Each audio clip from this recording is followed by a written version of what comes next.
Olá, amigos. Uma alegria estar aqui novamente para refletirmos sobre mais uma lição. Antes de iniciarmos, vamos fazer uma oração para nos harmonizarmos, nos sintonizarmos com a espiritualidade maior e assim prepararmos os nossos corações para as mensagens que nos chegarão. Obrigado, Pai querido, por esta casa que nos abriga e nos oferece a oportunidade do estudo. Obrigado por todos os irmãos de caminhada e que possamos todos juntos, reunidos, buscarmos, compreendermos cada dia um pouco mais as Tuas palavras e assim utilizá-las como instrumento de melhoria para uma melhor caminhada e uma melhor evolução espiritual. Obrigado, Pai, por este dia de hoje, pela oportunidade deste estudo, que possamos assim, em sintonia com a espiritualidade maior, nos colocarmos disponíveis para aquilo que precisamos aprender, para assim acertarmos melhor os nossos passos. Abençoe-nos hoje e sempre, que assim seja, graças a Deus. Olá, irmãos. Hoje vamos trazer para vocês uma lição do livro Fonte Viva, extraído do capítulo 59, ditada por André Luiz e psicografada por Chico Xavier, cujo título é Palavras da Vida Eterna. E o trecho inicial que ele traz como reflexão é: Tu tens as palavras da vida eterna, de Simão Pedro, retirada de João capítulo 6. Rodeiam-te as palavras em todas as fases da luta e em todos os ângulos do caminho. Frases respeitáveis que se referem aos teus deveres. Verbo amigo trazido por dedicações que te reanimam e consolam. Opiniões acerca de assuntos que te não dizem respeito. Sugestões de variadas origens. Preleções valiosas. Discursos vazios que os teus ouvidos lançam ao vento. Palavras faladas, palavras escritas. Dentre as expressões verbalistas articuladas ou silenciosas, junto das quais a tua mente se desenvolve, encontrarás também, porém, as palavras da vida eterna. Guarda teu coração à escuta. Nascem do amor insondável do Cristo, como a água pura do seio imenso da terra. Muitas vezes te mantens desapercebido e não lhes assinalas o aviso, o cântico, a lição e a beleza. Vigia no mundo, isolado de ti mesmo, para que lhes não percas o sabor e a claridade. Exortam-te a considerar a grandeza de Deus e a viver de conformidade com suas leis. Referem-se ao planeta como sendo nosso lar e à humanidade como sendo nossa família. Revelam no amor o laço que nos une a todos. Indicam no trabalho o nosso roteiro de evolução e de aperfeiçoamento. Descerram os horizontes divinos da vida e ensinam-nos a levantar os olhos para o mais alto e para o mais além. Palavras, palavras, palavras. Esquece aquelas que te incitam à inutilidade. Aproveita quantas te mostram as obrigações justas e te ensinam a engrandecer a existência. Mas não ouvides as frases que te acordam para a luz e para o bem. Elas podem penetrar o nosso coração através de um amigo, de uma carta, de uma página ou de um livro, mas no fundo procedem sempre de Jesus, o divino amigo das criaturas. Retém contigo as palavras da vida eterna, porque são as santificadoras do espírito, na experiência de cada dia, e, sobretudo, o nosso seguro apoio mental nas horas difíceis das grandes renovações. E assim, encerramos esse texto de Emmanuel, que nos traz uma importância tão grande acerca das palavras que nos circundam, né? E observamos o quão são importantes as palavras no ato da comunicação. Entretanto, mesmo revelando-se uma ferramenta preciosa no estabelecimento das nossas interações, né? Das nossas comunicações, o Emmanuel ele também nos adverte que, através da linguagem, o homem ajuda-se ou se desajuda. Olha que interessante isto, né? O peso e a importância das palavras no nosso cotidiano, na nossa caminhada, dependendo da palavra, pode ser que nos auxiliemos ou pode ser que nos atrapalhemos mais ainda. E considerando que entre tantas formas de expressão, a linguagem que se expressa pelas palavras, no caso aqui ditas no texto de Emmanuel, né, faladas ou escritas, revela muito de nós. Então nós constatamos a partir daí que a palavra ela é o canal do eu. Através da palavra eu me expresso e também me exponho, me revelo, me mostro, né? Por vezes a gente diz de alguém pela forma dele dizer, pela forma dele falar, que ele é uma pessoa dócil ou que ele é uma pessoa mais rude, né? Que ele é uma pessoa acolhedora ou uma pessoa que espanta, né? E talvez muitas vezes baseada exatamente nas suas palavras, naquilo que foi dito pela boca daquela pessoa, né? Pois pelo teor do que nós pronunciamos através dessa língua falada, nós podemos dar vazão às nossas paixões ou podemos também dar abertura às nossas virtudes, né? E desse modo nós mostramos efetivamente a nossa essência, o nosso eu profundo, como foi dito anteriormente, o canal do eu, né? Então, cada vez que arrojamos para fora de nós o vocabulário que nos é próprio, cada um na sua língua, na sua linguagem coloquial, da sua religião, de onde quer que seja, desculpa, da sua região, de onde quer que seja, a gente emite palavras que, como diz Emmanuel anteriormente, podemos emitir forças que destroem ou que edificam, né? Que ferem ou que curam. Olha só que frase importante desse autor espiritual, né? O quanto ele vem nos alertar exatamente da necessidade de lapidarmos a nossa linguagem, o nosso linguajar, as nossas palavras, a forma como a gente se reporta a alguém, a forma como a gente fala ou de repente, às vezes, o silêncio fala mais do que as próprias palavras, porque nós podemos, neste momento, naquele momento em que estamos nos dirigindo a alguém, ajudar a edificar, ajudá-lo a se edificar, ou o contrário, a gente pode destruir esperanças, destruir bons sonhos, bons sentimentos no outro e em nós mesmos, né? Podemos ferir ou curar. Olha, o quanto a gente pode ser também instrumento de cura para nós e para o outro quando a gente escolhe bem o que dizer, né? Daí a importância, né, de sermos muito vigilantes ao falarmos, ao nos expressarmos diante do outro, especialmente quando o outro, o nosso irmão, ele está necessitando exatamente de uma palavra amiga, de uma fala acolhedora, consoladora, que esclareça e que fortaleça para a caminhada. E imagina se uma pessoa numa condição dessa é abordado por alguém que ao invés de lhe falar palavras consoladoras, lhe fale palavras de cunho negativo, de natureza pessimista, né? Talvez essas palavras pessimistas vão alimentar mais ainda na mente deste irmão já perturbado ideias negativas, né? Ao contrário, se lhe chegam palavras acolhedoras e confortadoras, ele pode mudar a sintonia, mudar o seu pensamento, mudar a sua forma de ver o problema, não necessariamente o problema deixará de existir, mas o problema pode tomar uma nova dimensão, né? Então, o quanto podemos ser acolhedores e consoladores através das nossas palavras.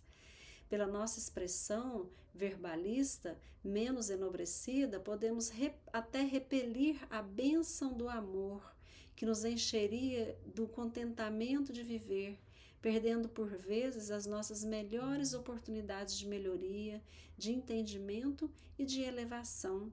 Olha, o quanto o verbo, a palavra dita, ela pode retirar a oportunidade de uma bênção carregada de amor, né? E com isto, né, retirar oportunidades de melhoria, de entendimento e de elevação.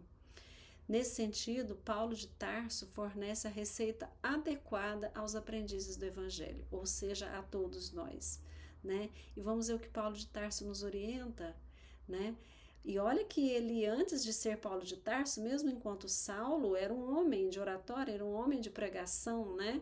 Mas num viés diferente, enquanto Paulo, ele continua sendo esse homem que prega a palavra, mas com um olhar cristão, um olhar, né, voltado para o Cristo na sua verdadeira essência, né? E aí o que ele nos diz? Nem linguagem doce demais, nem amarga em excesso, nem branda em demasia, afugentando a confiança, nem áspera ou contundente, quebrando a simpatia, mas sim linguagem sã e irrepreensível, para que o adversário se envergonhe, não tendo nenhum mal que dizer de nós. E isso está em Paulo, dito por Paulo, em Tito, capítulo 2, versículo 8. Então, Paulo nos traz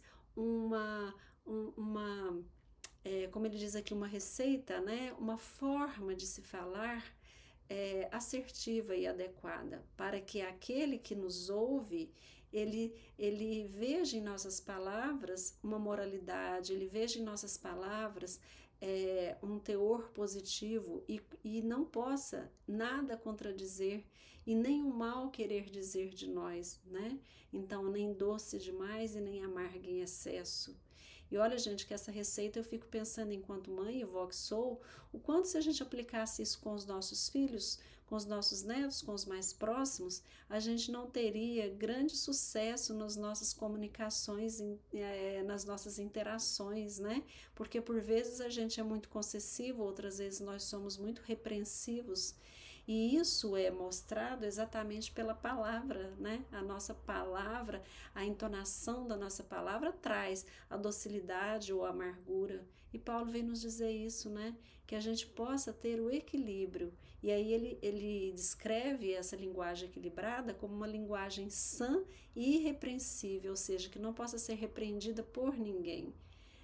Que ela represente exatamente o amor na sua essência maior.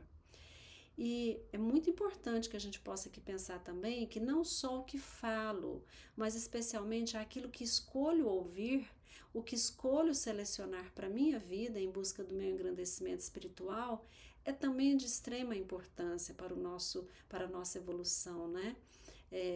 Guarda teu coração à escuta.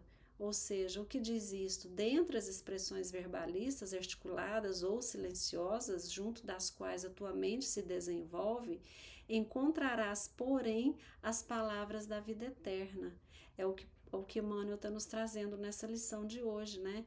E de onde vêm essas palavras, né? Essas expressões que sejam articuladas ou que nem chegam a ser ditas, mas que são ditas de espírito para espírito, de mente para mente, através de uma oração, de um pensamento, de uma vibração. Palavras essas que fazem com que a nossa mente se desenvolva, né? A nossa mente espiritual, e a gente não está falando só da intelectualidade, mas da nossa espiritualidade, nos levando mais próximos das palavras de vida eterna. E de onde vêm elas? Nascem do amor insondável do Cristo, como a água pura do seio imenso da terra. E foram tantas as palavras que o Mestre nos trouxe, não é mesmo, irmãos?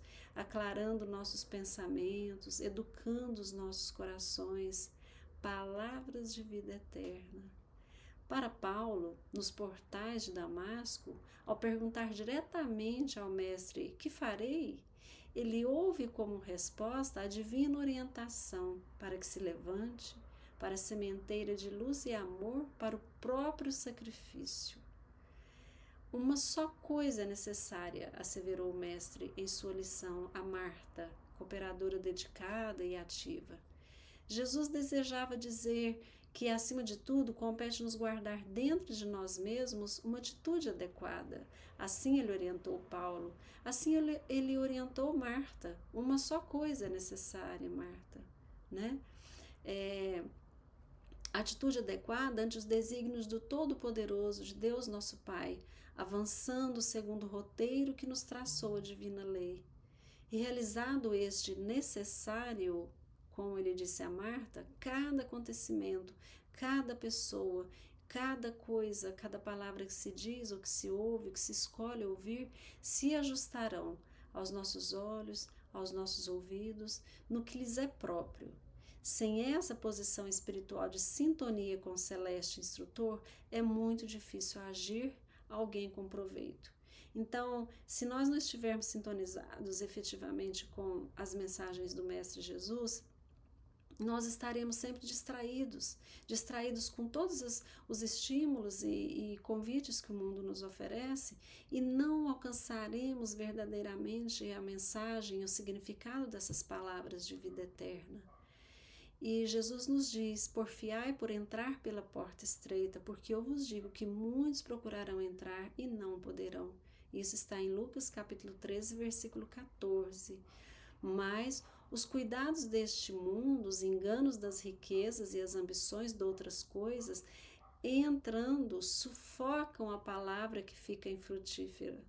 E são palavras de Jesus citadas por Marcos capítulo 4, versículo 19. Então, o mundo ele nos desvia, né? Ele nos desvia dessas palavras verdadeiras, dessas palavras de essência divina, das palavras de vida eterna.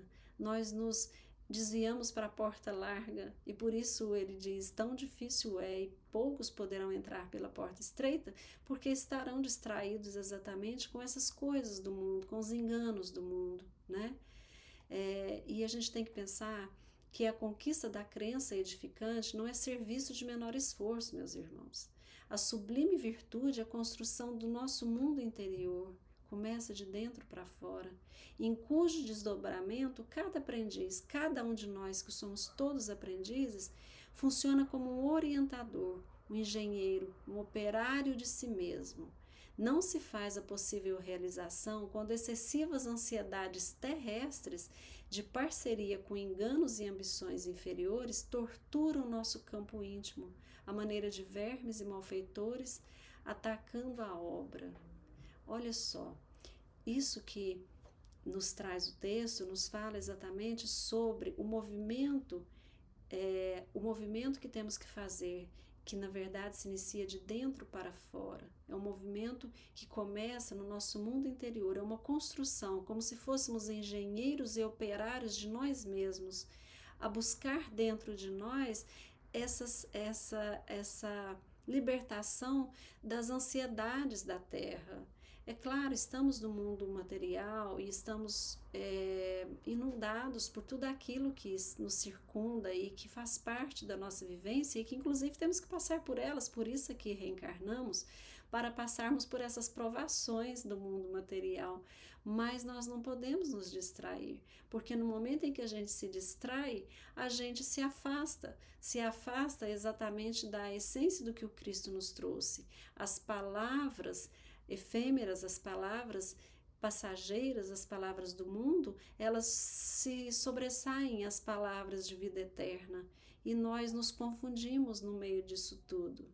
E ele diz que não é um serviço de menor esforço, é um recado não tão bom, mas que na verdade é um alerta muito importante, ou seja, temos que nos esforçar muito.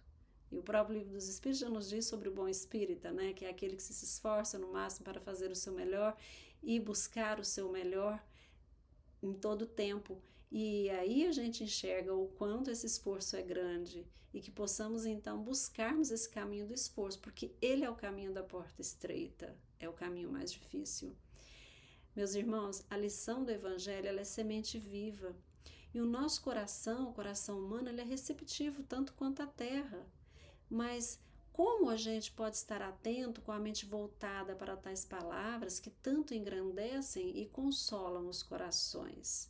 Então, busquemos nesse momento da nossa reflexão pensar assim: poxa, Márcia, mas ok, As palavras de vida eterna são aquelas que vêm do próprio Cristo e que podem nos aconselhar, nos consolar e nos orientar para um caminho mais seguro, mas o mundo ele também traz tantas informações, tantas coisas. Lá no texto diz palavras, palavras e palavras, e no meio de tantas palavras eu me perco. Como é que nós podemos preparar os nossos corações, as nossas mentes para essas tais palavras de vida eterna? E eu busquei em Paulo uma outra solução, né? Porque Paulo já nos falou anteriormente sobre como nos utilizarmos da comunicação de forma mais efetiva e correta, e agora Paulo nos traz também um caminho para a gente conseguir ficar mais atento. Ele diz: tomai também o capacete da salvação. E está em Efésios capítulo 6. No livro Vinha de Luz, no capítulo 140, cujo título é O Capacete da Salvação. Vale muito a pena ler, porque olha que a gente precisa de muito capacete no meio de tanto tiro que tem nesse mundo nosso material. E ele diz que nenhum discípulo da Boa Nova ouvide a sua condição de lutador. Olha aí o esforço. As forças contrárias ao bem, meu amigo, alvejar-te-ão o mundo íntimo. E olha que o movimento é de dentro para fora. E aí, as forças externas estão atacando exatamente o nosso mundo íntimo, através de todos os cantos. E ele diz: defende a tua moradia interior. Examina o revestimento defensivo que vens usando em matéria de desejos, de crenças, de propósitos e de ideais, para que os projéteis da maldade não te alcancem por dentro. Olha que lindo, Paulo nos dá um conselho tão sábio e tão certo, né, gente? A gente poder buscar dentro de nós a nossa defesa maior. É indispensável que todo aprendiz do Evangelho tome o capacete da salvação, simbolizado na cobertura mental de ideias sólidas e atitudes cristãs, estruturadas nas concepções do bem, da confiança e do otimismo sincero. Olha só, do bem, da confiança e do otimismo. 3 pilares tão importantes para que a gente possa se fortalecer diante de todos os projéteis que venham de fora, atacando o nosso íntimo. E ele diz mais: teçamos, pois, o nosso capacete espiritual com os fios da coragem inquebrantável, da fé pura e do espírito de serviço. Sempre o trabalho vai estar incluso, né? A gente não foge da ação, porque ela é a representação maior do amor, né? A fé em ação. Então ele diz: construa o teu capacete com os fios da coragem, da fé e do espírito de serviço. De posse dele, enfrentaremos qualquer combate moral de grandes proporções. Nenhum discípulo da Boa Nova ouvide sua condição de lutador. As forças contrárias ao bem, meu amigo, alvejar-te-ão sempre, por todos os cantos. Eles sempre estarão sempre te buscando atacar por dentro, embraçando sobretudo o escudo da fé, com o qual podereis apagar todos os dardos inflamados do maligno. Somente a confiança no poder maior, na justiça vitoriosa, na sabedoria divina, consegues anular os dardos invisíveis inflamados no veneno que intoxica os corações. Todo trabalhador sincero do Cristo movimenta-se na frente de longa e porfiada luta na terra. Golpes da sombra, estiletes da incompreensão cercam-no em todos os lugares. E se a bondade conforta e a esperança ameniza, é imprescindível não esquecer que só a fé representa escudo bastante forte para conservar o coração imune às trevas. Lindo demais, né?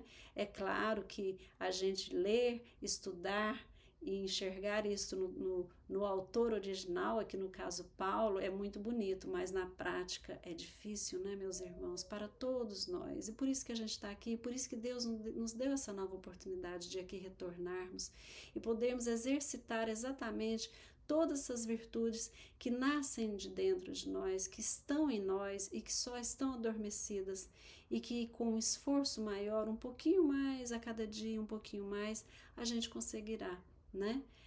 Sermos verdadeiros lutadores, né?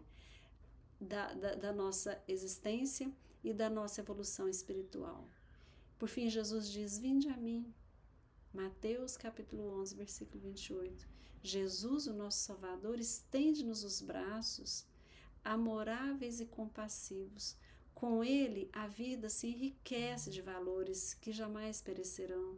E à sombra dos seus ensinamentos celestes, seguiremos palavras de vida eterna, pelo trabalho santificante na direção da pátria universal. E todos os crentes, todos aqueles que creem, registram-lhe o apelo consolador, mas raros se revelam suficientemente valorosos na fé para lhe buscarem a companhia. Entretanto, para falar a verdade, será que a gente já consegue ir ao encontro do chamado de Jesus? Vinde a mim? Pois não é muito fácil. Ir a Jesus é seguir exatamente aquilo que Jesus propôs, seguir o seu código de conduta. E esta é a prova maior que aqui estamos para exercitar. Não é muito fácil. Mas tua vida pode converter-se em um manancial de bênçãos para você, para a tua alma, para os outros, se verdadeiramente conseguirmos aplicar as palavras do Mestre de amor em nossas vidas. E que possamos sempre lembrar que não é, como o autor diz, Emmanuel diz, não és tu quem espera pela divina luz, é a divina luz, força do céu ao teu lado, que jamais te desampara, que está sempre esperando por ti. Então, que possamos, irmãos, certos desse amparo espiritual, certos dessa presença do Cristo, certos do amparo de toda a espiritualidade maior, seguirmos em direção às palavras de vida eterna do Cristo. As palavras que realmente nos fortalecem, nos consolam e nos trazem a possibilidade de sermos fiéis lutadores, fiéis seguidores do Evangelho, em busca do nosso melhor, da nossa melhoria espiritual. E assim que possamos rogar a Deus que nos fortaleça cada dia um pouco mais e que possamos, assim, certos de que não estamos sós nesta caminhada, buscarmos estar atentos e sintonizados com as mensagens do mais alto, com as mensagens que nos chegam daqueles irmãos que tanto nos amam, que tanto nos amparam e que jamais nos deixam. A começar por nosso Mestre Jesus, que aqui conosco esteve, materialmente falando, e conosco continua espiritualmente, nos trazendo a cada dia, através de um olhar, de uma palavra, de uma leitura, de uma música, de alguém que nos chega com o olhar, com um sorriso. É Jesus a nos falar: segue em frente, filho, você conseguirá. E que possamos assim, certos de que chegaremos ao nosso melhor, seguirmos em frente, com fé, com coragem, servidores do Cristo, atentos ao trabalho que nos espera, buscarmos sempre oferecermos a nossa melhor parte onde quer que estejamos. Obrigado, Mestre Jesus, por mais este momento de estudo. Obrigado por todas as bênçãos que recebemos, hoje e sempre. Que assim seja, graças a Deus. E assim, amigos e irmãos, eu agradeço a atenção de cada um, de todos que aqui estão, rogando a Deus que tenhamos outras oportunidades juntos de estudo para o nosso crescimento.